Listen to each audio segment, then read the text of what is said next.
बरेली में शुक्रवार की नमाज के बाद हजारों की भीड़ शहर के मुख्य चौराहों पर जमा हो गई।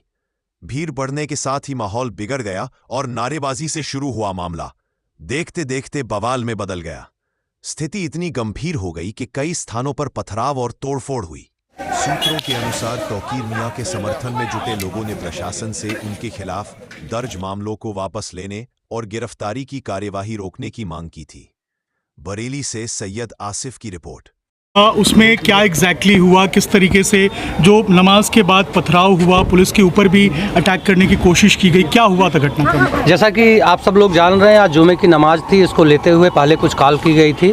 इस संबंध में लगातार जो धार्मिक प्रतिनिधि थे सभी से लगातार वार्ता की जा रही थी और आज सुबह से ही मैं, एसएसपी, प्रशासन के लोग, सभी लोग मौके पर मौजूद थे फील्ड में और फोर्स लगातार शहर में लोगों से बातचीत कर रही थी और ये लोगों को बताया गया कि आप लोग शांतिपूर्ण तरीके से नमाज़ पढ़ें और वापस चले जाएं।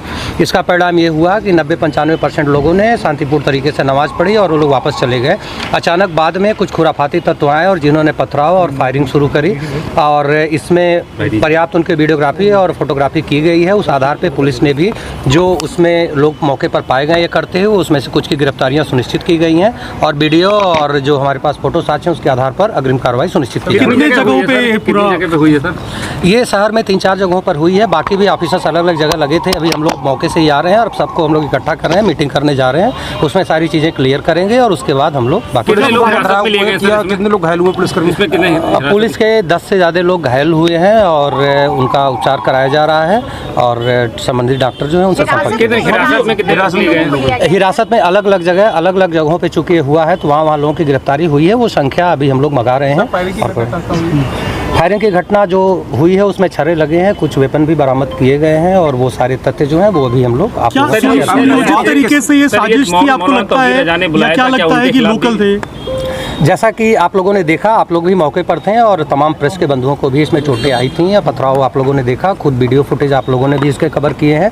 ये पहले से कोई साजिश की गई थी, तभी अचानक इतने लोग सामने आए और प्रॉपर तैयार होकर आए और ऐसे लोगों को चिन्हित किया गया है। बाकी अभी का प्रकरण है तो इसमें हम लोग इसकी सारी चीज़ों की इन्वेस्टिगेशन कर रहे हैं। बाहर से भी कुछ लोग आए थे ऐसी अभी शुरुआती जाँच में कुछ मिला? हाँ, अभी जो फोटो और वीडियो है उसके आधार पर हम लोग ये चीज़ें देख रहे हैं कि कौन कौन से लोग थे और कहाँ के लोग थे। हम पे पर्याप्त साक्ष्य हैं।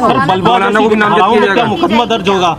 जी, निश्चित रूप से इसमें एफआईआर पंजीकृत होगी। जो भी विधिक धाराएं है उसमें एफआईआर पंजीकृत की जा रही है और जैसा आपने पूछा जो भी लोग थे इसके पीछे सभी को हम लोग सामने लाएंगे और जो भी जिम्मेदार हैं सबके खिलाफ तौकीर रज़ा ने ऐलान किया था, तौकीर रज़ा के खिलाफ कार्रवाई कहने पे आए थे, क्या उनको भी नाम दर्ज किया जाएगा? तौकीर रज़ा पे कार्रवाई होगी? मैंने आपको पहले ही बता दिया कि हम लोग लगातार धार्मिक प्रतिनिधियों से संपर्क कर रहे हैं और ये पहले से प्री प्लान्ड वे में किया गया है।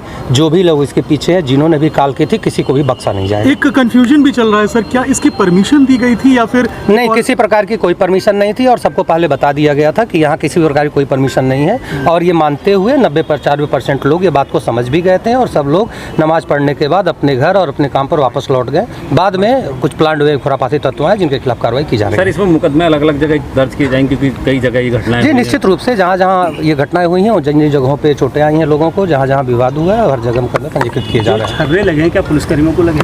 जी लगे हैं। पुलिसकर्मियों को लगे। अलग अलग जगह हमारी फोर्स लगी हुई थी। अभी सारी संख्या हम लोग इकट्ठा कर रहे हैं, फिर अभी थोड़ी देर में आप लोगों से सारी चीज़ हम लोग शेयर कर लेंगे। ठीक है, थैंक यू। जानना चाहेंगे कि ये जो आज पूरा घटनाक्रम हुआ इस पे आपका क्या कहना है? जैसा कि आप अवगत हैं कि आज शुक्रवार की नमाज थी और पूरे जनपद में ज़्यादातर जगह पे 90% जगह पे वो शांतिपूर्ण तरीके से सकुशल संपन्न हुई। सिर्फ एक कार्यक्रम जो कि यहाँ अनाउंस किया गया था इस्लामिया ग्राउंड में, जिसकी अनुमति प्रशासन के द्वारा नहीं दी गई थी। वेल इन टाइम लिखित रूप से, मौखिक रूप से बैठक करके, मीटिंग करके सूचित कर दिया गया था कि इसकी कोई अनुमति नहीं दी गई है। उसके बावजूद कुछ लोग ऐसे थे जो इस्लामिया ग्राउंड जाना चाह रहे थे, जो जनपद में धारा 163 BNSS के प्रावधान लागू हैं उनका उल्लंघन करते हुए जगह जगह पे पुलिस के द्वारा रोक के लोगों को समझाया गया। ज़्यादातर लोग इस बात को मान के वापस भी चले गए, लेकिन कुछ उपद्रवी तत्व थे जिनके द्वारा कुछ चौराहों पे पुलिस के साथ अभद्रता की गई और पथराव किया गया। पर्याप्त चेतावनी दी गई, समझाया गया। उसके बावजूद जब नहीं माने तो जो लीगल प्रोविजन है हमारे, फोर्स का इस्तेमाल करते हुए उन लोगों को वहाँ से हटाया गया, भगाया गया। सिचुएशन टोटली हमारे एब्सोल्यूट कंट्रोल में है। सभी जगह हमारी फोर्स मौजूद है, पर्याप्त फोर्स हमारे पास है। हम लोग ये भी आइडेंटिफाई कर रहे हैं क्योंकि आप ही लोगों के माध्यम से बहुत सारी वीडियो फुटेज हम लोगों को मिली है। हमारे अपने वीडियोग्राफर्स, हर एक टीम के साथ एक वीडियोग्राफर है जिसके पास पूरे घटनाक्रम की फुटेज है। इसके आधार पर हाँ ICC के हमारे कैमरे सब जगह लगे हुए हैं, जहाँ से हम लोग बहुत इजीली सारा मूवमेंट भी मॉनिटर कर सकते हैं, और उसमें बहुत क्लियर फुटेज हमारे पास है कौन लोग हैं जो पथराव करने वाले हैं। कुछ लोगों को हिरासत में लिया गया है, इस तरह के लोगों को जो एकदम सामने थे और पथराव में बिल्कुल सामने सामने शामिल थे। कठोर विधिक कार्रवाई सुनिश्चित करेंगे, और जो भी लोग इसमें प्रत्यक्ष रूप से अप्रत्यक्ष रूप से किसी भी प्रकार से शामिल हैं उनको कानून की सख्ती है उसका एहसास कराया जाएगा। और हम लोग बिल्कुल ये आश्वस्त कराना चाहेंगे संपूर्ण जनपदवासियों को कि शांति व्यवस्था पूर्णतः कायम है, पुलिस बल हर जगह मौजूद है, किसी भी प्रकार की किसी अफवाह पे बिल्कुल भी विश्वास ना करें। हमारी सोशल मीडिया सेल और साइबर सेल भी 24 घंटे एक्टिव है, उनके द्वारा किसी भी बात का खंडन किया जाएगा अगर कोई झूठ अफवाह कोई फैलाना। मौलाना तौकीर रजा खान ने जिस तरीके का आह्वान किया था उसके बाद उनको ये बताया गया था कि ये इस्लामिया ग्राउंड का जो कार्यक्रम है वो उसकी कोई अनुमति नहीं दी गई है जनपद में, क्योंकि वर्तमान में त्यौहार भी चल रहे हैं और 163 BNSS भी लागू थे, तो उनको स्पष्ट रूप से उनको भी बताया गया था, लिखित रूप में भी बताया गया था, और उनके जो बाकी पदाधिकारी हैं उनको भी बताया गया था। और हर एक थाना क्षेत्र में मोहल्लेवार बैठक करके जितने सभासद पूर्व सभासद हैं, प्रधान ग्राम प्रधान पूर्व प्रधान है, उनको बताया गया था। सभी धर्मगुरुओं के साथ बैठक की गई थी। पिछले 7 दिन से बहुत ही डिटेल एक्सरसाइज की गई जिसमें वृहद जनसंपर्क किया गया था, और आपने देखा होगा कि कहीं भी कोई समस्या किसी तरह की और नहीं आई। सिर्फ इस्लामिया ग्राउंड के चारों तरफ अराजक तत्वों के द्वारा ये प्रयास किया गया कि वो इस्लामिया ग्राउंड पहुंचे। इसमें एक महत्वपूर्ण तथ्य भी है कि जो इस्लामिया ग्राउंड का इंतजामिया, इस्लामिया कॉलेज के जो मैनेजमेंट है, इंतजामिया है, उसके द्वारा स्पष्ट रूप से बताया गया था कि उन्होंने अपना ग्राउंड किसी को किसी भी प्रकार के आयोजन के लिए नहीं दिया है, और उन्होंने अपने इस्लामिया ग्राउंड के जो गेट्स हैं उनको भी बंद करा दिया गया था, वहाँ भी ताला लगा हुआ था। किसी तरीके का कोई पथराव हुआ था? एक बात चल रही है कि पथराव हुआ था, क्या पथराव हुआ था? हाँ, पुलिस के ऊपर पथराव किया गया, और पुलिस ने उसके बाद भी पर्याप्त चेतावनी देते हुए फिर जो ट्रेनिंग का हमारा तरीका है, पुलिस वेल ट्रेंड है किसी भी सिचुएशन को हैंडल करने के लिए। हम लोगों ने समुचित बल का प्रयोग किया और लोगों को वहाँ से खदेड़ा, और जो भी लोग शामिल हैं उनका आइडेंटिफिकेशन चल रहा है। काफी लोग आइडेंटिफाई हो गए, काफी लोग डिटेन भी हो गए।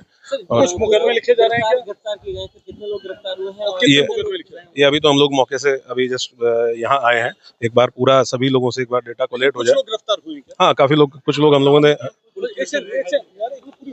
कुछ लोग क्या गिरफ्तार हुए हैं? हाँ, कुछ लोग अभी हिरासत में है। गिरफ्तारी हम लोग जब FIR दर्ज करते हैं और उसके बाद गिरफ्तारी होती है, अभी हमारे पास हिरासत में है, क्योंकि हमारा पहला काम यह है कि हम ये पता करें कि ये किसके द्वारा प्रायोजित किस तरीके से किया गया। और जब 99% लोग शांतिपूर्ण तरीके से नमाज पढ़ के हम लोगों की बात प्रशासन से मुतमैन होकर वापस घर जा चुके थे, तब 3 साढ़े 3 बजे कौन ऐसा व्यक्ति था, कौन ऐसे लोग थे जिनके द्वारा ये प्रायोजित भीड़ भेजी गई और पुलिस के ऊपर, प्रशासन के ऊपर पथराव किया गया। उसके लिए ये बहुत ज़रूरी है कि जो हिरासत में लिए गए लोग हैं उनसे पूछताछ की जाए, उनके जो मोबाइल हैं उनका सर्विलांस किया जाए, और ये इंश्योर किया जाए कि इनको कानून के दायरे में लाया जाए। मुकदमे कायम हो रहे हैं कुछ? हाँ, अभी तो हम लोग एक बार ये क्लियर कर लें कि पूरा घटनाक्रम क्या था। मुकदमा लिखने के लिए आप FIR जब लिखते हैं तो पूरा घटनाक्रम उसमें लिखा जाता है। हम लोग डेफिनेटली FIR दर्ज करते हुए कठोर कार्रवाई सुनिश्चित करेंगे। हाँ, कुछ पुलिसकर्मी घायल हुए, उनको मेडिकल के लिए भेजा गया है। वो भी सूचना हम लोग इकट्ठा करा रहे हैं कि कितने पुलिसकर्मी हैं जिनको पैर में या सर में चोट है, उनको अभी मेडिकल के लिए भेजा गया है। प्रॉपर सबका मेडिकल कराते हुए उपचार सभी का अच्छे तरीके से कराया जाएगा, चाहे वो कोई भी घायल हो, पुलिसकर्मी घायल है, पब्लिक का व्यक्ति अगर कोई ऐसा है तो उसका भी उपचार अच्छे तरीके से हम लोग कराएंगे। Thank you.